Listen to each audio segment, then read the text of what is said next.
Uy, hindi pa rin gumagana 'tong charging area. Babae pala 'to may-ari ng Chedeng. So, ito lagi lang 'to nandiyan, 'Pag yan naging for sale, banata na yan. Feeling ko pinaka magandang bumili ng sasakyan, siyempre around BGC area. Kasi most of them covered yung parking. Guys, anong bet nyo? Tesla, which is this one, or ito? Alam ko mabilis to eh. Hindi ko masyadong maalala yung hindi ko masyado. Hindi ko maalala kung nung BY dito, pero parang yan yung napanood ko na. Mabilis. So, syempre, doon tayo sa Tesla. Pero, kung IRL, in real life situation, yan pa isang Tesla. Kung in real life situation, maganda tayo. BYD tayo kasi parang sulit. Uy, parang may namimiss ako pag nakikita yung stang na yan. And, yan. So, ganyan lang. Okay. Pag baba mo from the lobby, meron ka agad Starbucks, Domino's, and syempre, sobrang daming pwede mong choices. Meron Thai restaurant, Filipino restaurant, Turkish yata yan eh. Ito, Mediterranean resto, yung feta, masarap dyan. So,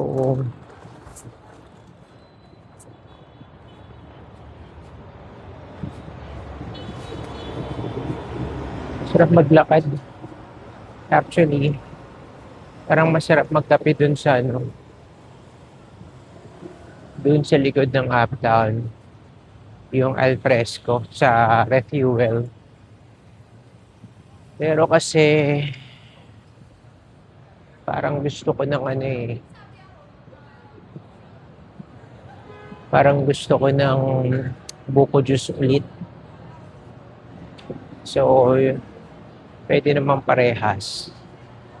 Pero kailangan muna natin maglakad. Lahat tayo. Dito, laging meron dito sa Agave. Nakakain na kami pero hindi na kami umulit kasi syempre yung Mexican food, though masarap siya, pagka Filipino palate, parang mahal siya. Or merong ibang choices ang ganong price range, di ba? Parang ganon. So, pag tayo mag-uptown, ikot na tayo high street. So, let's try to walk 10,000 tonight. So, yun, ikot lang.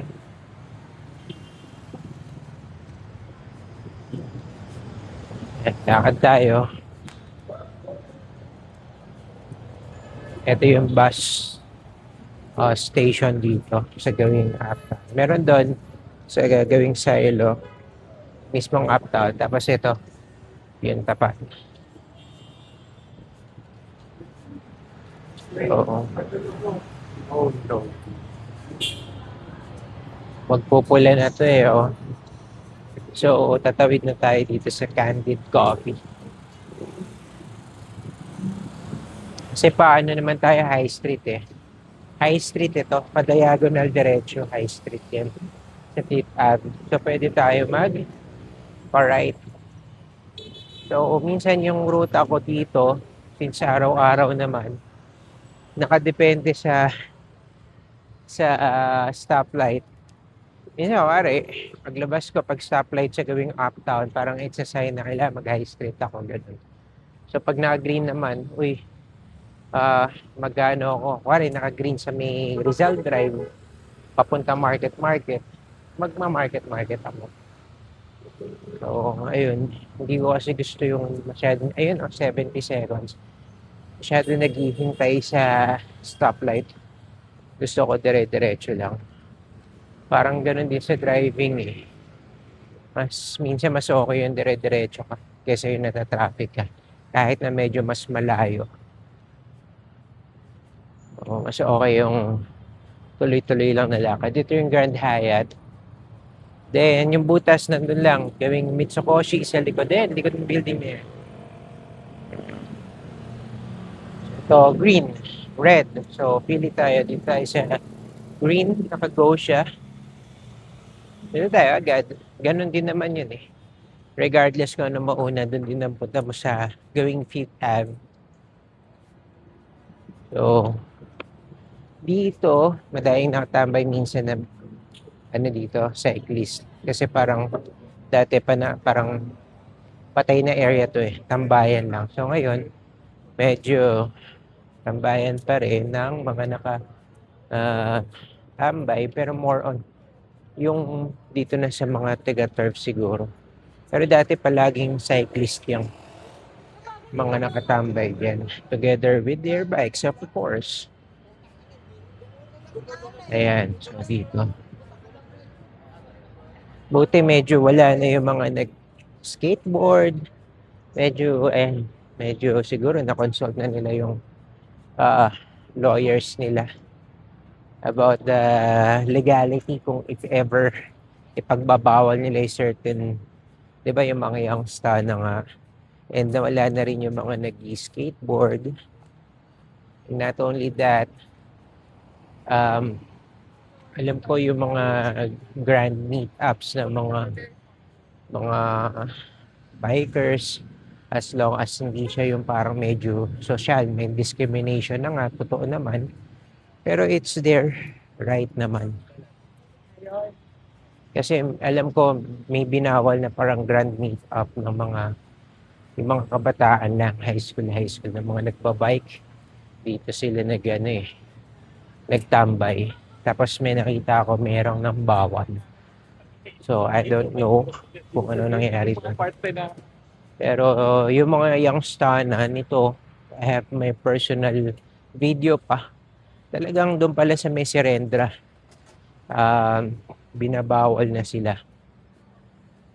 Ito, if you're familiar with the area, papansinin mo, ilang beses nang dito nagbebenta ng sasakyan si Akim. Kung naalala mo, si Akim is yung car seller. Akim. So, ito yung area na yun. Aside dun sa may silo, na madalas din yung area nila, isa ito. So, ayan. Across the street is, high street na. Pero dito tayo dadaan sa gawi dito. Dito sa may Union Bank, papuntang F1 Hotel na yun, no? Pero tatagos na tayo sa high street. Kasi ang goal natin is makarating ng Fifth Ave sa may LCD na, ayun, look at this one, no? Diba? Kulay green, 50 seconds. Actually, pwede akong dumiretso dyan. Pero kasi, meron stoplight din sa kabila. Mas magandang hintayin ko na. Kasi ganun din yun. Kasi ito na yung pinaka high street natin. Gawing Uniqlo. Gawing, Uniqlo. So, around 30 seconds na lang naman.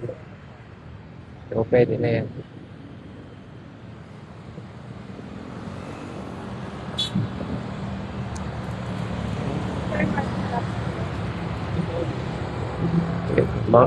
Electric Grab ng BYD.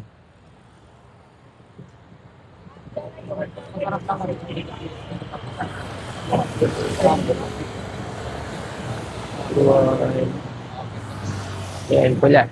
Yan, mag-go na. Let's go. Okay.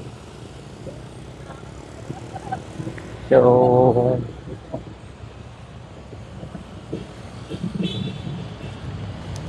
Yan. Sa kabila, pwede rin. Pero kasi, katulad ito di ba, 1 minute. Pero stoplight. Hindi na ako tumatawid sa ganyan kasi parang alam ko na yung mga area na wala naman stoplight. Pwede kang tumawid kasi may pedestrian. Like dito sa gitna, pwede naman. So, makakatipid ka talaga ng time pag medyo kabisado mo na yung ruta mo. Going, roaming around the streets of BGC. So, yung mga ganito, nakita mo, wala namang stoplight. So, regardless of, ayun, di ba, medyo nahiya siya. Kasi, pedestrian priority dito. Minsan, syempre, kadalasan, tayo rin yung mahihiya. Kasi, we can cause traffic din eh. Kasi driver din ako. So, alam ko yun, na, kaso lang medyo traffic pa naman dito. Singit tayo. Pero pag yan maluwag, paunahin mo na yung sasakyan eh. Tutok na siya eh. So, ito na Uniqlo. Ganun lang. Ilang minutes na yung video? 11 minutes. Saan tayo nag-start? Nag-start tayo malapit sa Uptown Mall. So, etong gitna ng High Street is around 10 minutes to 12 minutes walk from Uptown. Ito yung track 30th. So, dito tayo nag-walking dati. Try natin ibalik yan this year. So, nakita nyo, 20 seconds. So, diretso tayo. Kasi aabot tayo dyan. Tapos, ito, di ba? Pula. Doon sa gitna, mapapansin nyo, wala dyan. Pwede kang tumawid anytime. So, syempre, ingat na lang din. Pero hindi ka na maghihintay ng 30 seconds. Ito, pakita ko. Ito, 30 seconds. Instead of waiting, doon naman ang punta mo, tawid ka na lang sa kalsada na. Ito yung GSM guys. So, mura lang dyan, electric yan. So, mag-download na kayo ng app. Hanggat mura pa sila kasi balita ko magmamahal na ang GSM. So, ito, di ba? Bottleneck ng traffic dito. So, tapos wala siyang pedestrian stoplight. So, dito, anytime, pwede kang tumawid. Tapos, katulad nito, ayan, nag-giveaway na siya. Dito tayo sa High Street. Mango Tree. Tapos, dun yung papunta sa Rendra sa kaliwa. Left side. So, sa right side naman, ito na yung Fifth Ave. Yung merong LCD, merong portal. Ayan. Dito rin yung Globe, which is yun yung itinerary ko. Pero bago ako pumasok, tatanungin mo muna kung nagkaroon namin ng internet sa aming bahay doon sa Pampanga. So, yan. Medyo dumilim ng High Street ngayon because February na, tinanggal na yung mga extra Christmas lights. Pero the whole of January, bukas lahat ng Christmas lights pa. So, ngayon, medyo dim na siya. Ayun ang peg ng High Street ngayon.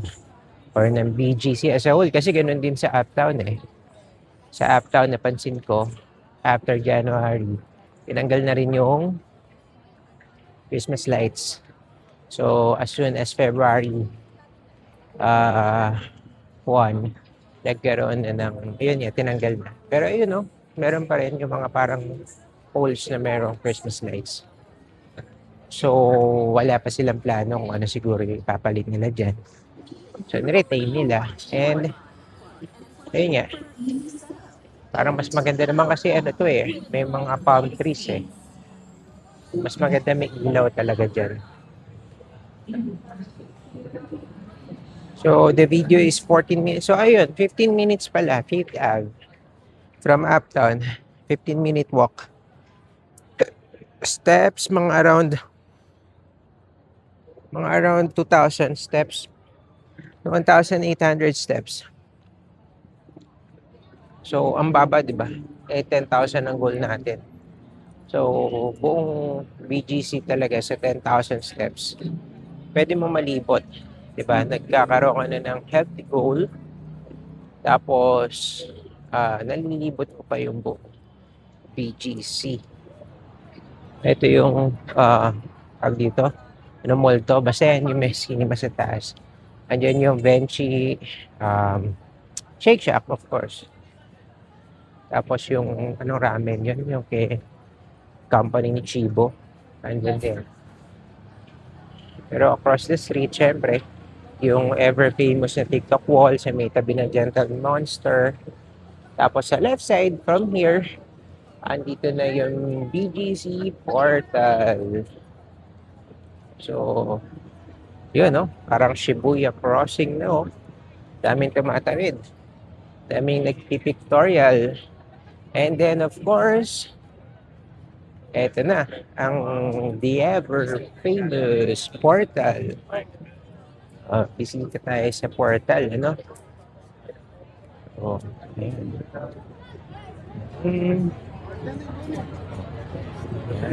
Anong...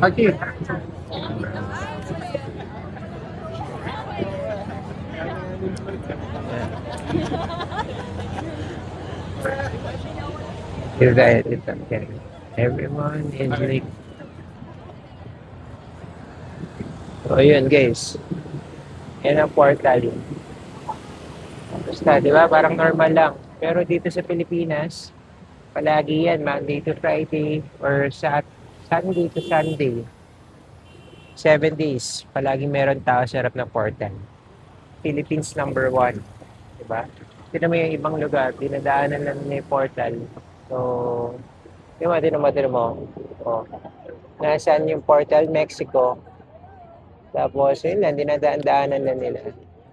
Sa atin, syempre, tayo, bukod sa bago pa lang ang spaceship mo. Bukod sa bago pa lang ang Portal, ganun talaga ang Filipinos. Sabi ko nga sa mga ni Ichibuts yung vlogger na solo rider na babae.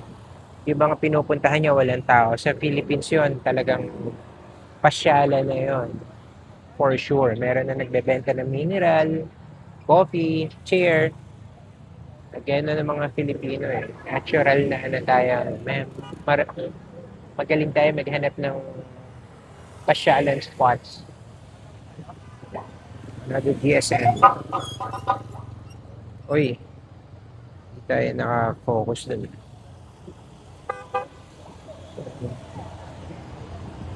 Tawid tayo na naka-selfie. Yan. Tawid tayo na naka-selfie sa Portal. So, I don't know kung wind cancelling ako or noise reduction. Masyado mahangin na yun. Kaya masarap magkape. Outdoor. So, yun ay tatry natin for today. Bonifacio Mall, dun sa left side. Dito tayo sa catwalk sa gitna. Yan. Yung LCD. And then, ito yung TikTok wall. Na wala nagpipicture for some reason for the first time. Meron, pero dun sa kabila. So, I don't know. Ngayon lang nabakante yung TikTok wall na yan. So, dito tayo. Natin, guys. Let's try to walk across dun sa may Forbes Town. Let's see kung ano-ano.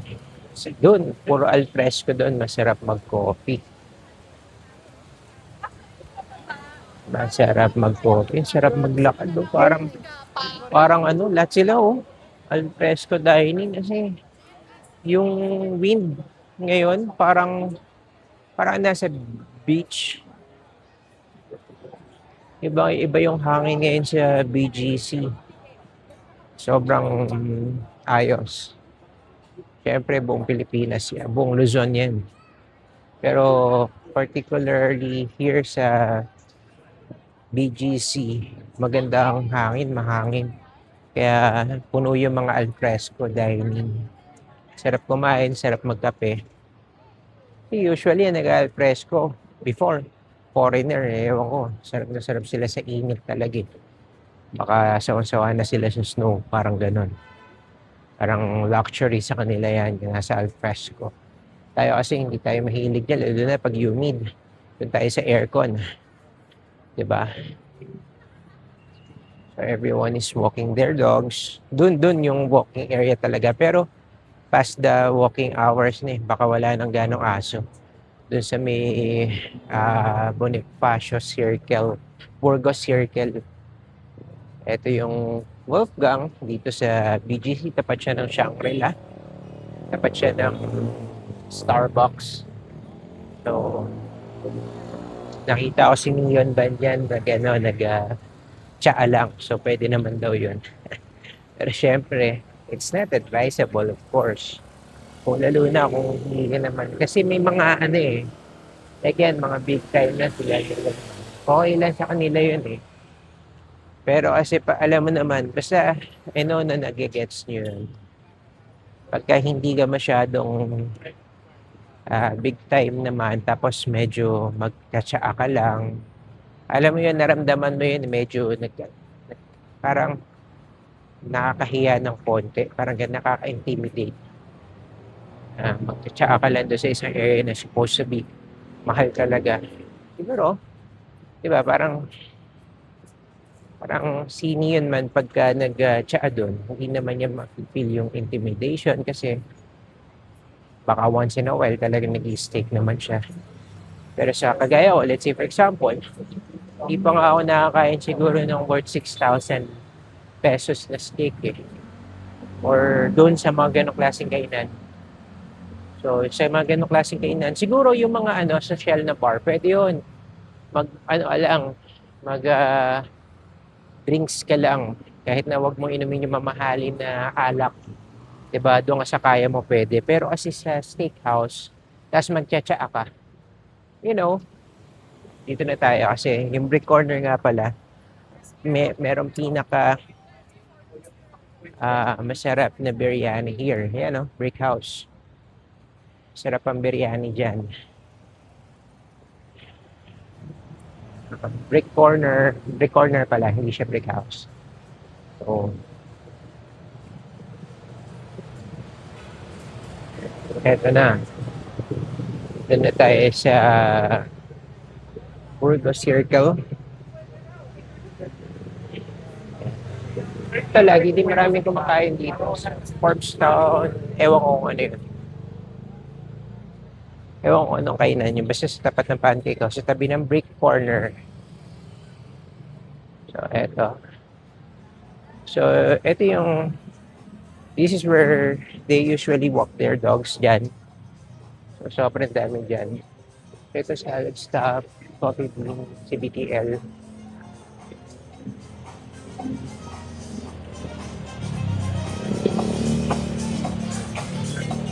Maraming dog walkers din dyan. Talagang sabay-sabay sila. Tuwing hapon. Tuwing morning, hapon yan. Puro dogs. Hanggang ngayon naman, ang dami pa rin nagwo-walk ng dogs. Pero let's try to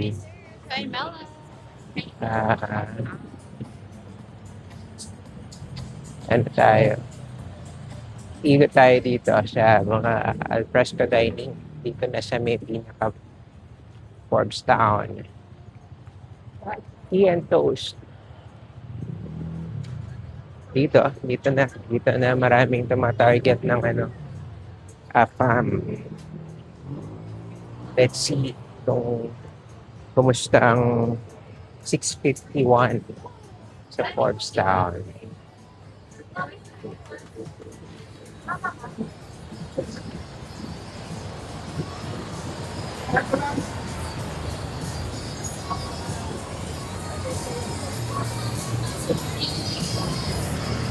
Mechanical taps.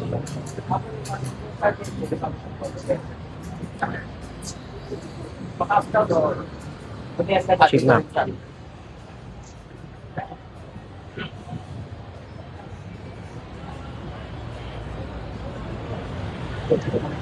So, dito ko nakita pala yun, grand winner ng PBB.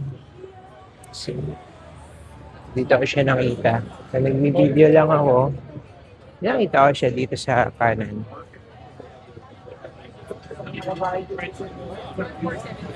Yan yun.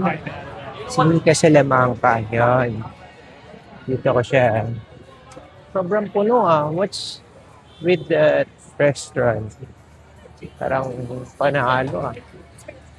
Puno sila ah.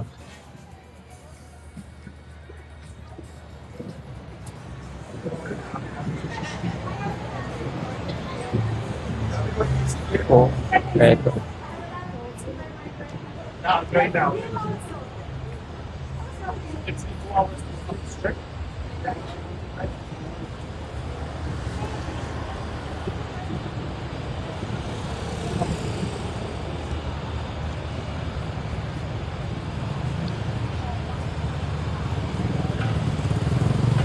So, 8 Forbes Town Road. Siyempre, hindi mo wala. Ano na dito? Ayan, may mga Chinese lantern na. Kasi Chinese New Year na.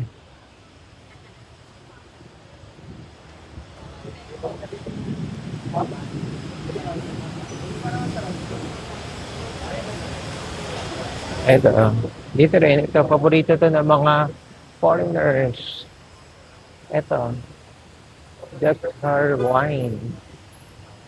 Oh, palagi yan. I like the beer. Toniki. Marami din dyan. Pero ngayon, renovation nila.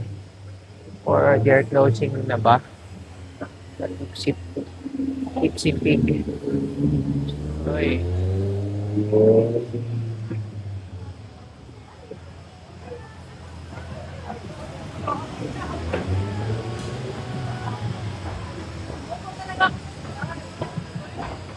Ito na. Dito na yung counterpart ni Belo. Yung Ivy. Yan, dito na. So, dito yung clinic ni Ivy. May Ivy Cafe din.